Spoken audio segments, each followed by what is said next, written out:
Question number 21 di isopropyl fluorophosphate DFP di isopropyl F से फ्लोरो और P से phosphate ये क्या कोज करता है। पहली बात तो नाम इतना बड़ा है।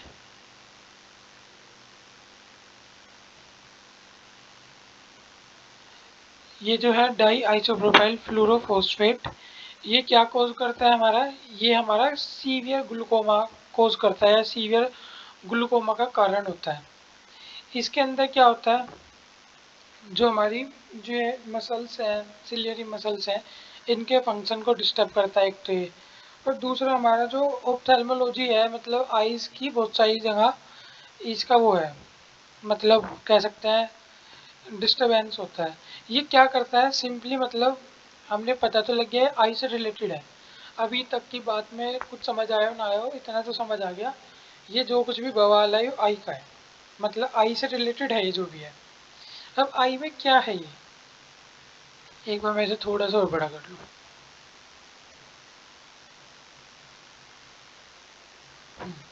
ये आई से रिलेटेड है। ये आई से करता क्या है, ये करता है इरिवर्सिबल इनहिबिशन ऑफ कोलिनिस्ट्रेस। कोलिनिस्ट्रेस मतलब अब हमें पता था कोलिनर्जिक एक्शन होता है, एंटी कोलिनर्जिक और कोलिनर्जिक एक्शन। कोलिनर्जिक एक्शन में हमने पढ़ा था, इससे भी मतलब हमने मतलब ये हम पढ़ रहे हैं फार्माकोलॉजी, हमने फार्मा केमिस्ट्री सेकंड मतलब सेकंड डे की फार्मा केमिस्ट्री है, उसके अंदर हमने पढ़ा था कोलिनर्जिक और एंटी कोलिनर्जिक। तो कोलिनर्जिक का हमें पता था पैरासिम्पैथेटिक नर्वस सिस्टम होता है, उसके अंदर जो हमारी ब्लड वेसल्स हैं इनके डायलेशन का काम करता है। उस डायलेशन को रोकने के लिए हम एंटी कोलिनर्जिक देते हैं। तो ये क्या कर रहा है, इनहिबिशन ऑफ कोलिनिस्ट्रेस, मतलब कोलिनर्जिक जो एक्शन है उसको रिवर्स कर देता है। रिवर्स कर देता है मतलब हमारी ब्लड के अंदर एसिटाइल कोलिन आ जाएगा। एसिटाइल कोलिन की वजह से जो हमारी वेसल्स है ज़्यादा मतलब उनका जो डायलेशन है वो ज़्यादा हो जाएगा आँखों में, इसलिए आँखों की बीमारी कोज करता है। सिंपल हमें याद रखना है किससे रिलेटेड है, आँखों की बीमारी से रिलेटेड है। थोड़ा सा और याद कर सके तो ग्लूकोमा तक याद रख लेंगे। नेक्स्ट क्वेश्चन,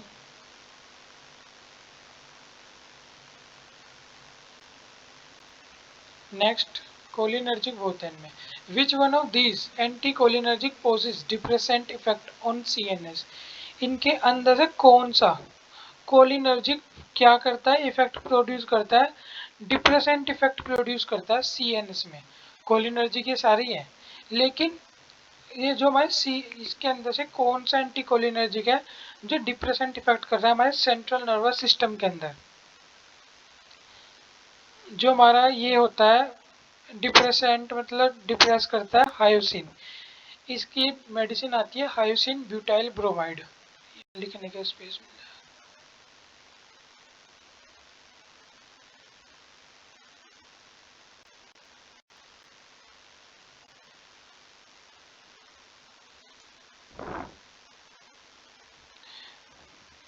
बस को पैन, बस को पान आती है जिसका नाम होता है हायोसिन ब्यूटाइल ब्रोमाइड। जो बस्कोपान है हाइसिन ब्यूटाइल ब्रोमाइड, ये हमारी एंटी कोलिनर्जिक ड्रग है जो डिप्रेस कर देती है हमारे सेंट्रल नर्वस सिस्टम को। अब हमें थोड़ा सा पता होना चाहिए बस्कोपान यूज़ किस काम आती है। तो ये हमारी बस्कोपान है ये होती है हमारे बोल सकते हैं इसे हम स्टमक पेन या एब्डोमिनल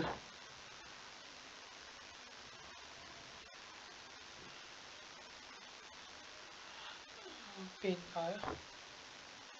एब्डोमिनल पेन, एब्डोमिनल मतलब सबको पता लग गया होगा जो हमारे पेट के दर्द है इसके अंदर। इसके अलावा जो हमारा ईसोफेगस है इसके अंदर भी कई बार पेन होने लगता है। और इसके अलावा हमारे जो कोलोन है, रेक्टम है, इनके अंदर भी अकड़न के कारण पेन होने लगता है, क्रैम्प होते हैं। जैसे क्रैम्प के अंदर जो पेन होता है उसके लिए हम बस्कोपान यूज़ करते हैं। ये क्या हमारी एंटी डिप्रेसेंट या डिप्रेस कर देती है हमारे CNS को। एंटी डिप्रेसेंट CNS ड्रग है कौन सी, हमारी बस्कोपान। इसका दूसरा नाम हायोसिन ब्यूटाइल ब्रोमाइड, उस हायोसिन का खाली हायोसिन लिख रखा है यहाँ। एट्रोपिन भी मतलब इसे हम एंटी कोलिनर्जिक ना बोल के एट्रोपिन को हम क्या बोल सकते हैं, ये न्यूरोट्रांसमीटर है। और होमेट्रोपिन भी क्या है हमारी न्यूरोट्रांसमीटर। न्यूरोट्रांसमीटर क्या करती है, हमारी जो नर्वस एक्टिविटी है या तो इन्हें डिप्रेस कर देंगी बिल्कुल या इन्हें एक्सेलरेट कर देंगे। डिप्रेशन और एक्सेलरेशन क्या है ये हम बाद में डिस्कस करेंगे। अगला, anti muscarinic agent produce in आई। जो एंटी मस्कुरेनिक एजेंट है ये होता क्या है, एंटी मस्कुरेनिक एजेंट ये इससे पता लग जाएगा हमारे आई में क्या क्या प्रॉब्लम करता है। जो एंटी मस्कुरेनिक एजेंट है ये क्या प्रोड्यूस करता है हमारे आई के अंदर, एक तो माइड्रेसिस एंड साइक्लोप्लेजिया। अब हमें जरूर पता होना चाहिए इनका थोड़ा बहुत मतलब कि है क्या ये। पहले हम किसका पढ़ते हैं, MYDRIASIS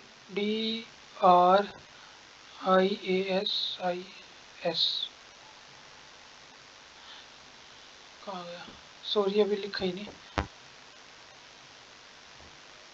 MYDRIASIS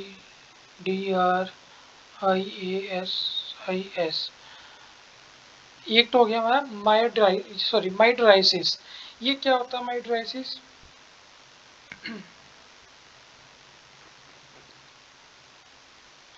जो हमारी प्यूपिल है इसके अंदर डायलेट हो जाती है,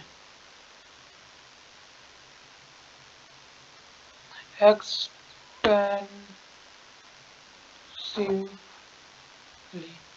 जो स्पेलिंग है वैसे तो मैं बिल्कुल ठीक लिखता हूँ लेकिन कई बार कई हल्की बहुत मिस्टेक हो जाती है, तो इसे कॉमन सेंस से भी समझ सकते हैं। बाकी मैं कोशिश करता हूँ कि ज़्यादा से ज़्यादा स्पेलिंग ठीक लिखूँ लेकिन कई बार हो जाता है। अभी तक तो शायद हुआ है नहीं हुआ, लेकिन एक मतलब हम पढ़े लिखे तो है ही लोग, तो हम इतना अंडरस्टैंड कर सकते हैं। कई बार दबाना ई होता है, दब जाता है डी, आसपास के शब्द हैं, एक दो बार कई बार हो जाता है, तो ये कॉमन सेंस हम समझ सकते हैं। माइड्रोसिस के अंदर क्या होता है, जो एक्सटेंसिवली जो हमारे प्यूपिल है वो डायलेट मतलब बड़े हो जाते हैं। और जो दूसरी है साइक्लो सी वाई, जब जैसे double Y W CYCLOPLE,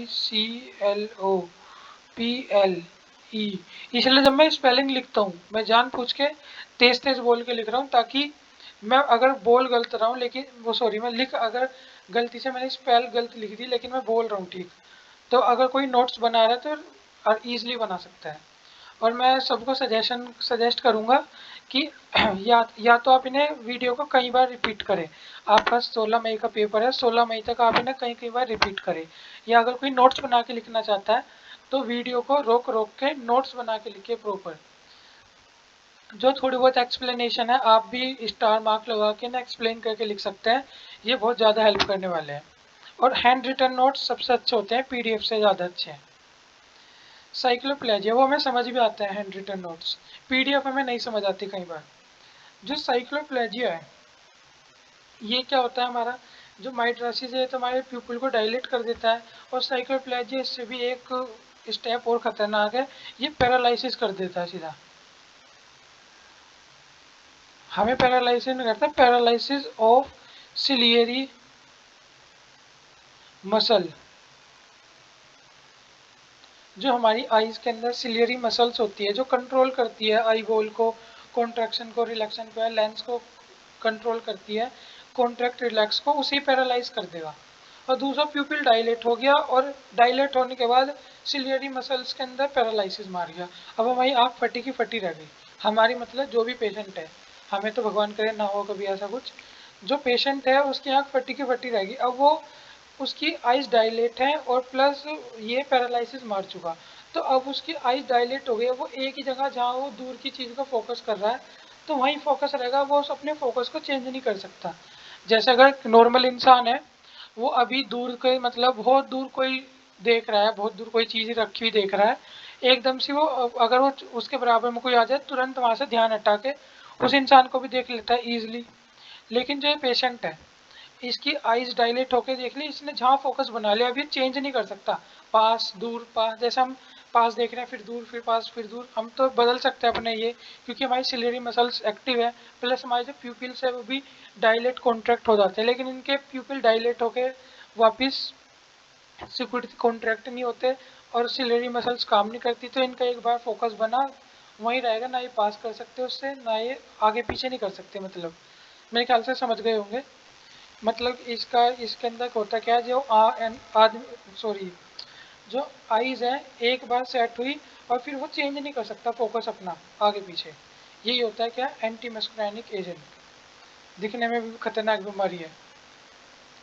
norepinephrine is synthesised in body from starting material. जो नॉरएपिनेफ्रिन है ये हमारी बॉडी में सिंथेसाइज होता है, तो इसका स्टार्टिंग मटेरियल क्या है? जब सिंथेसाइज होना स्टार्ट होता है सबसे पहले क्या सिंथेसाइज होता है?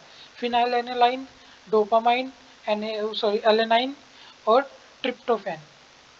हमें थोड़ा सा पता होना चाहिए कि नॉरएपिनेफ्रिन क्या है। सबको पता होगा कि हमारी जो किडनी होती है, किडनी के ऊपर दोनों साइड यहाँ एक वो होती है, एड्रिनल ग्लैंड होती है। ये ऊपर दोनों क्या होती है, एड्रिनल ग्लैंड होती है। अब ये एड्रिनल ग्लैंड है, इसके अंदर से हार्मोन निकलते हैं, एपिनेफ्रिन और नॉन एपिनेफ्रिन। इन्हीं का ही नाम होता है क्या, एड्रिनलिन और नॉन एड्रिनलिन। तो यही दो हार्मोन है, इन्हें फ्लाइट और फाइट हार्मोन भी कहते हैं, कि जब पीछे कुत्ता पड़ जाए तो हमें भागना होता है। कभी कभी इंसान जो पतला सा, या मतलब पतला नहीं कहूँगा, जो कमजोर इंसान है, एकदम से पता नहीं उसके अंदर क्या आता है, वो अपने से जो बलशाली इंसान है, स्ट्रॉन्ग है, उससे वो उसे भी पेल देता है। तो ये भी क्या है, फ्लाइट और फाइट हार्मोन है। ये हार्मोन हमें स्टिमुलेट करता है कि कहाँ हमें भागना बेहतर रहेगा और कहाँ हमें पीटना बेहतर रहेगा। तो इसी बोलते हैं ये। अब इसके अंदर जो दो हार्मोन है, एपिनेफ्रिन और नॉन एपिनेफ्रिन, इसका आंसर मैंने बताया नहीं। स्टार्टिंग मटेरियल है इसका फिनाइल एलेनाइन। हाँ, तो हम बात कर रहे थे एपिनेफ्रिन और नॉन एपिनेफ्रिन की। जो ये एपिनेफ्रिन, सॉरी, नॉर एपिनेफ्रिन है, ये क्या काम करता है ये हमें बस इतना पता होना चाहिए। नॉर एपिनेफ्रिन इसका ही, इससे इसके हिसाब से हम अगला देख लेंगे। जब हम रात को सोते हैं तो ये हमारे जो बॉडी है इसके अंदर सबसे कम एक्टिव होता है, मतलब इसका सिक्रीशन बहुत कम होता है, अपने लोवेस्ट लेवल पे होता है। जब हम दिन में वो एक्टिव होते हैं तब इसका लेवल हमारी बॉडी के अंदर ऑप्टिमम रहता है, हमारी मेटाबॉलिक रिएक्शन में और हमारे जो डिसीजन मेकिंग है उसके अंदर इसका बहुत बड़ा रोल है। इसी तरह जो इसका भाई है दूसरा एपिनेफ्रिन, वो क्या करता है, वो भी लगभग लगभग सेम काम करता है हमारी बॉडी के अंदर। हल्का सा इनके अंदर जो डिफरेंस है वो क्या है, कि ये जो एपिनेफ्रिन है वो हमारे मेटाबॉलिक रिएक्शन के अलावा जो हमारी बॉडी की वो है, एक क्या बोलते हैं इसे, जो हमारी बॉडी की कॉन्ट्रैक्शन है, मसल कॉन्ट्रैक्शन है, और ये कैल्शियम आयन बैलेंसिंग है जो मसल्स के लिए होता है, उन्हें भी क्या करता है, रेगुलेशन करता है। इसके अंदर नॉरएपिनेफ्रिन इसलिए इंपॉर्टेंट हो जाता है क्योंकि ये हम दिन के समय हमारे अंदर ऑप्टिमम लेवल पे होता है, प्लस हमारे फाइट फ्लाइट में इसका एक मेजर रोल है। कि हमें कोई ऐसी सिचुएशन पड़ गई कि कुत्ता पीछे भाग लिया, तो अब हम उसे लड़ेंगे थोड़ी ना, अब हम वहाँ भागेंगे ही। तो अगर नॉर्मल हम 100 मीटर भाग के थक जाते हैं, लेकिन जिस दिन हमारे पीछे कुत्ता पड़ेगा उस दिन हम क्या पता 600 700 800 या 1 किलोमीटर तक बहुत तेज भाग ले, और उसके बाद हमें पता लगे कि हम भाग कैसे लिए इतने। इसके अंदर भी इसका मेजर रोल होता है। मेरे ख्याल से मैं कुछ ज़्यादा ही बोल गया, अगले क्वेश्चन पे चलते हैं।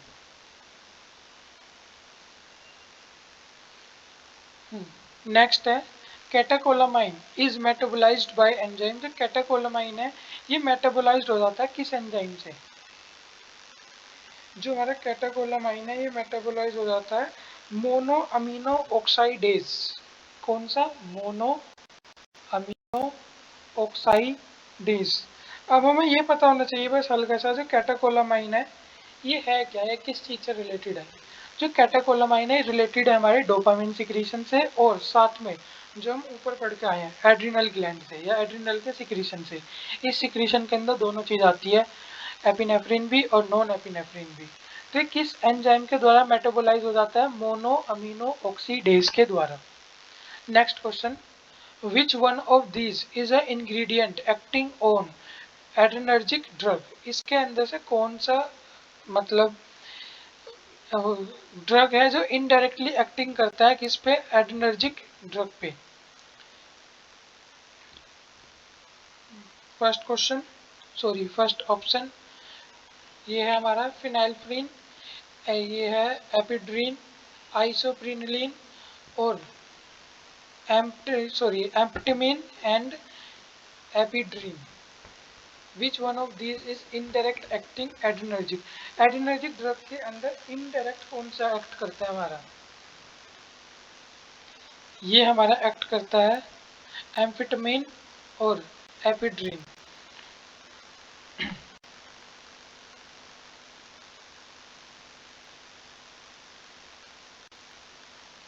इसका जो फंक्शन है एपिड्रीन, इसका फंक्शन भी क्या होता है हमारी मेटाबॉलिक रिएक्शन में,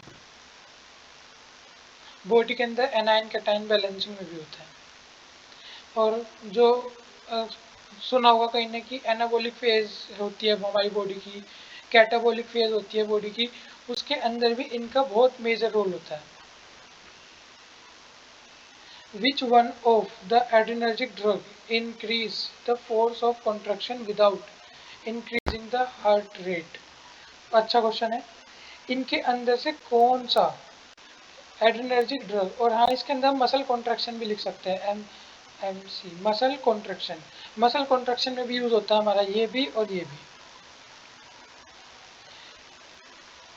कौन सा एड्रेनर्जिक ड्रग है जो इंक्रीज करता है force of contraction without increasing heart rate? जो हमारी मसल्स है इसके कॉन्ट्रैक्शन को तो इंक्रीज कर देगा लेकिन साथ में हमारा हार्ट रेट नहीं बढ़ेगा। ऐसा कौन सा करता है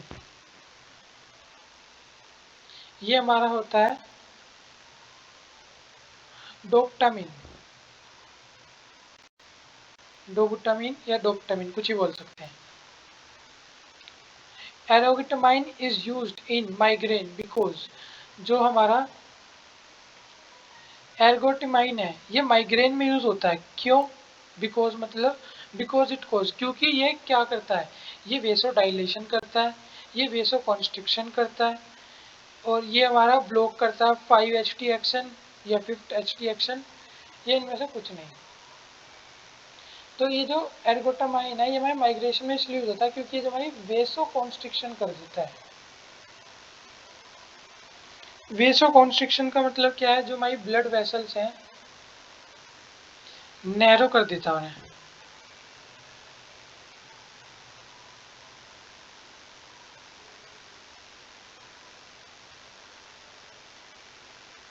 ये हमारी जो ब्लड वेसल्स है उसे नैरो कर देता है। इसके अलावा ये हेडेक में भी काम आता है।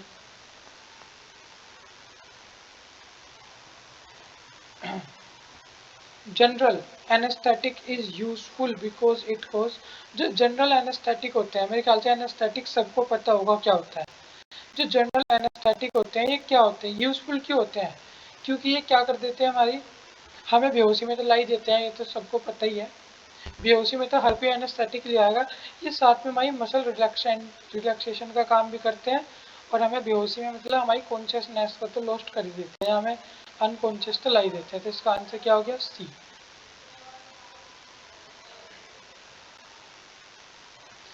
आज की क्लास यहाँ खत्म। हाँ, आज की क्लास यहाँ पे खत्म।